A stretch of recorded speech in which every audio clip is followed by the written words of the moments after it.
Welcome you all to our YouTube channel Mahabodhi IAS YouTube channel पे आप सभी का स्वागत है।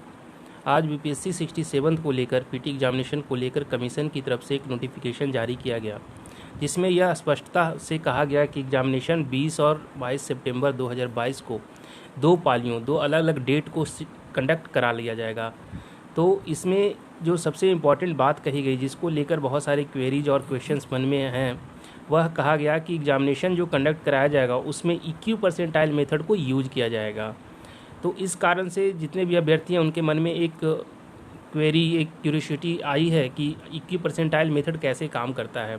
तो इस वीडियो के माध्यम से हम लोग उस इक्यू परसेंटाइल मेथड को एक्सप्लेन करने का प्रयास करेंगे। किंतु इस वीडियो में हम आगे बढ़ें इससे पहले आप सभी से मेरा निवेदन होगा कि आप हमारे इस चैनल को लाइक, सब्सक्राइब और शेयर करें, क्योंकि बिहार पब्लिक सर्विस कमीशन के एग्जामिनेशन को लेकर यह एक प्लेटफॉर्म ऐसा है जो आपका अपना प्लेटफॉर्म है। और मैं बिल्कुल आप सभी से आशा और निवेदन करता हूं कि आप हमारे इस चैनल को लाइक, सब्सक्राइब और शेयर करें, ताकि हम लोग मोटिवेट रहें। आपके लाइक, सब्सक्राइब और शेयर से हमारा मोटिवेशन बढ़ता है और हम अधिक से अधिक अच्छे और यूजफुल वीडियो लेकर आ सकें। So I hope all of you and I request to all of you that you all would be subscribing to this channel. Thank you so much. अब इस वीडियो में आगे बढ़ते हैं। जैसा कि मैंने कहा कि परसेंटाइल सिस्टम कैसे काम करता है, तो इसके बारे में सबसे पहले हम लोग जानते हैं। यहाँ पे मैं यह भी बता दूं कि बिहार के संदर्भ में जो बीपीएससी की एग्जामिनेशन है, उसके संदर्भ में यह परसेंटाइल सिस्टम, इक्यू परसेंटाइल सिस्टम जो है बहुत अच्छे ढंग से काम नहीं करेगा, जिसके डिसएडवांटेजेस ज़्यादा होंगे। सो वह भी हम इस वीडियो में आगे देखेंगे। पर उससे पहले हम लोग देख लेते हैं कि यह कैसे काम करता है। इसके डिफिनेशनल फॉर्म में अगर हम जाएंगे तो यहाँ कहा गया है कि this uses the distribution of scores on the two test form X and Y and finds a set of pair of equivalent score such that proportion of individual with each score below percentile rank is the same for two test form. अर्थात यहाँ पे जो candidates हैं उनके बीच में जो percentile का score है, उसमें यह कहा गया कि दो अलग अलग एग्जामिनेशन में जो बच्चे परसेंटाइल स्कोर करेंगे उनको इक्विवेलेंट माना जाएगा। आइए इसको एक एग्जाम्पल के मदद से समझने की कोशिश करते हैं। इसमें कहा जाता है, सपोज एक कोई एग्जामिनेशन कंडक्ट कराया गया, उसमें टोटल जो मार्क्स है 100 मार्क्स का एग्जामिनेशन है, और उसमें रैंक 1 वाले बच्चे ने, और यह एग्जामिनेशन यह भी माने कि दो अलग अलग शिफ्ट में कराया जाएगा, जैसे बीपीएससी ने कहा है कि 20 और 22। अब इसमें दो अलग अलग शिफ्ट में जो एग्जामिनेशन कंडक्ट कराया जा रहा है, तो सपोज शिफ्ट ए में पेपर आसान था, तो 100 में से जो फर्स्ट रैंक लाने वाला बच्चा उसने क्या किया, 90 स्कोर कर लिया। तो जो फर्स्ट रैंक वाला बच्चा है उसने शिफ्ट ए में 90 स्कोर किया, लेकिन दूसरे शिफ्ट में पेपर थोड़ा टफ आ गया। तो इसमें हुआ क्या कि जो हाईएस्ट स्कोर गया वो कितना गया, 80 मार्क्स गया आउट ऑफ 100। तो रैंक 1 जो था शिफ्ट ए का, उसने कितना स्कोर किया, 90, और जो शिफ्ट बी का रैंक 1 है उसने कितना स्कोर किया, 80।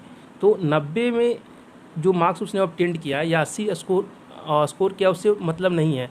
यहाँ पे यह माना जाएगा कि चूँकि एग्जामिनेशन पेपर में शिफ्ट ए का क्वेश्चन आसान था और शिफ्ट बी का क्वेश्चन टफ था, तो इस कारण से जो रैंक 1 है शिफ्ट ए एग्जामिनेशन का और जो रैंक 1 है शिफ्ट बी एग्जामिनेशन का, दोनों इक्विवेलेंट है। ऑल्दो रैंक बी वाला का स्कोर कितना है, 80 है, जो कि 90 से 10 कम है। तो इस प्रकार से जो सेकेंड रैंक लाएगा आपका शिफ्ट ए में और शिफ्ट बी में जो सेकेंड रैंक लाएगा, हो सकता है कि उसका नंबर शिफ्ट ए वाले से कम हो, लेकिन उन दोनों को इक्विवेलेंट माना जाएगा। तो इस प्रकार से देखा जाए तो जो 90 परसेंटेज लाने वाला लड़का है, उसके नीचे जितने भी रैंक वाले लड़के हैं ए के, और इस प्रकार से जो 90-80 स्कोर जो लाया गया है शिफ्ट बी में, उसके नीचे जितने भी लड़के हैं शिफ्ट बी में, वो आपस में इक्विवेलेंट समझे जाएंगे। तो इस प्रकार से जो है यह सिस्टम काम करता है। इस यहाँ मार्किंग से ज़्यादा जो है आपके रैंक पे ऊपर डिपेंडेंसी ज़्यादा होती है। तो शिफ्ट ए का रैंक 1 शिफ्ट 2 का रैंक 1 के बराबर होगा, शिफ्ट ए का रैंक 3 शिफ्ट बी के रैंक 3 के बराबर होगा, एंड सो ऑन। यह संभव है कि उनके मार्क्स में बहुत डिफरेंस हो। तो इस प्रकार से इक्यू परसेंटाइल, अर्थात जो परसेंटाइल आपने स्कोर किया, जो हाईएस्ट रैंक 1 को 100 परसेंटाइल मान लिया जाता है। अर्थात जो 90 नंबर यहाँ लाया उसका परसेंटाइल कितना था, 90 परसेंटाइल, और उसके 100 परसेंटाइल। और रैंक शिफ्ट बी में जो एक बच्चे ने 80 स्कोर किया, उसका भी परसेंटाइल कितना माना जाएगा, 100 परसेंटाइल, और उसके नीचे के बच्चों को उसके हिसाब से फिर परसेंटाइल ऑब्टेन होंगे और रैंक असाइन किया जाएगा। तो यहाँ पे कंपैरिजन रैंक बेसिस पे होगा। अब ये जो है इसका डिमेरिट क्या है और बीपीएससी के संदर्भ में क्या डिमेरिट है।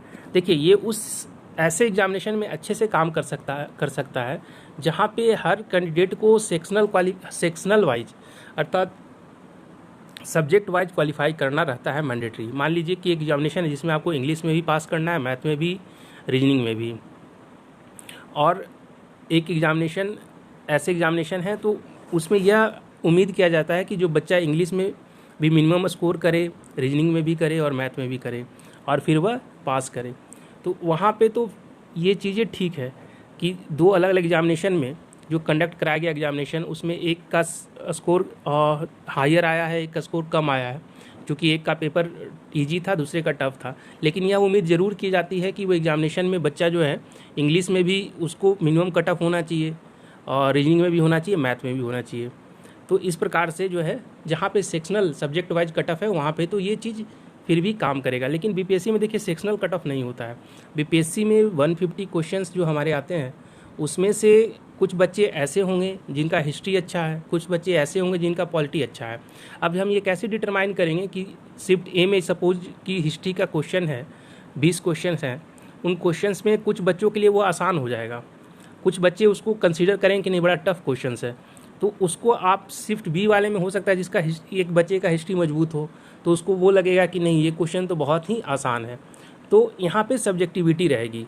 दूसरी बात देखिए यहाँ पे क्या प्रॉब्लम है कि अगर ऐसा भी संभव है कि सारे जो बच्चे हैं जो अच्छे हैं, जिनका प्रिपरेशन काफ़ी वेल टू डू है, तो उस केस में क्या होगा कि सारे अगर किसी एक पर्टिकुलर 20 वाले डेट में बैठ गए और दूसरे बच्चे जो हैं जिनका लेवल ऑफ प्रिपरेशन उतना अच्छा नहीं है वो 22 वाले डेट में बैठ गए, तो उसमें ये होगा कि आप कैसे डिटरमाइन करेंगे कि क्योंकि रैंक 2 जो आएगा वो डिटरमाइन होगा आपके जो टॉपर के मार्क्स हैं उसके बेसिस पे, तो आपका ऑटोमेटिकली एक मिनिमम कट ऑफ ना होकर आपका कंपैरिजन ऊपर से स्टार्ट हो जाएगा। तो शिफ्ट ए के बच्चे जो हैं हो सकता है कि वो ज़्यादा मेहनती हों, ज़्यादा स्कोर करें, लेकिन चूँकि शिफ्ट बी के बच्चे जो हैं उस दिन क्वेश्चन आपका किसी तरह से ईजी या टफ जो भी आए तो उसमें अगर उनका परफॉर्मेंस एक नंबर वाले का परफॉर्मेंस कम है, मान लीजिए कि लोअर स्कोर है, तो नीचे उसके बाकी जो परसेंटाइल रहेंगे वो उसके नीचे रहेंगे। तो शिफ्ट ए वाले के अच्छे बच्चे को शिफ्ट बी वाले के जो कम प्रिपेयर्ड लेवल वाले बच्चे हैं उनसे बराबर मान लिया जाएगा। तो यह भी अपने आप में एक इन ट्रांसपेरेंसी की बात होगी। और साथ ही साथ देखिए इसमें पहले भी इस सिस्टम को लेके लिटिगेशन रहा है और बीपीएससी में निश्चित तौर से लिटिगेशन आएगा, क्योंकि बीपीएससी का जो हमारा ट्रैक रिकॉर्ड रहा है, बच्चे थोड़ा कम ही विश्वास करते हैं, अभ्यर्थी कम ही विश्वास करते हैं कि चीज़ें बहुत ट्रांसपेरेंट मैनर में होती है। कहीं ना कहीं बीच बीच में धांधली के आरोप लगते हैं। और 67 का जो री एग्जामिनेशन का रीजन भी था जो सबको पता है, ओपन टू ऑल है कि 67 में जो है 8 मई के एग्जामिनेशन में धांधली हुई थी। तो इससे कहीं ना कहीं लिटिगेशन होगा और इस प्रक्रिया को 67 पीटी के प्रक्रिया को और डिले कर दिया जाएगा। तो इस प्रकार से मेरे ख्याल से बीपीएससी में इस सिस्टम को लागू करना सही नहीं है। और वैसे भी जो है कल इस चीज़ को लेके एक आंदोलन है, एक प्रयास है 31 अगस्त को बहुत सारे कैंडिडेट्स अभ्यर्थियों के द्वारा। तो देखिए इसका क्या रिजल्ट निकलता है और कमीशन इसके ऊपर फिर से क्या पुनर्विचार करती है। और आप सभी को भी मैं रिक्वेस्ट करूंगा कि हमारे इस वीडियो के ऊपर कमेंट करके बताएं कि परसेंटाइल सिस्टम बीपीएससी के लिए काम करेगा या नहीं करेगा। और हमारे इस वीडियो को देखने के लिए थैंक यू सो मच आप सभी को, और हमारे इस चैनल को लाइक, सब्सक्राइब और शेयर करें। Thank you.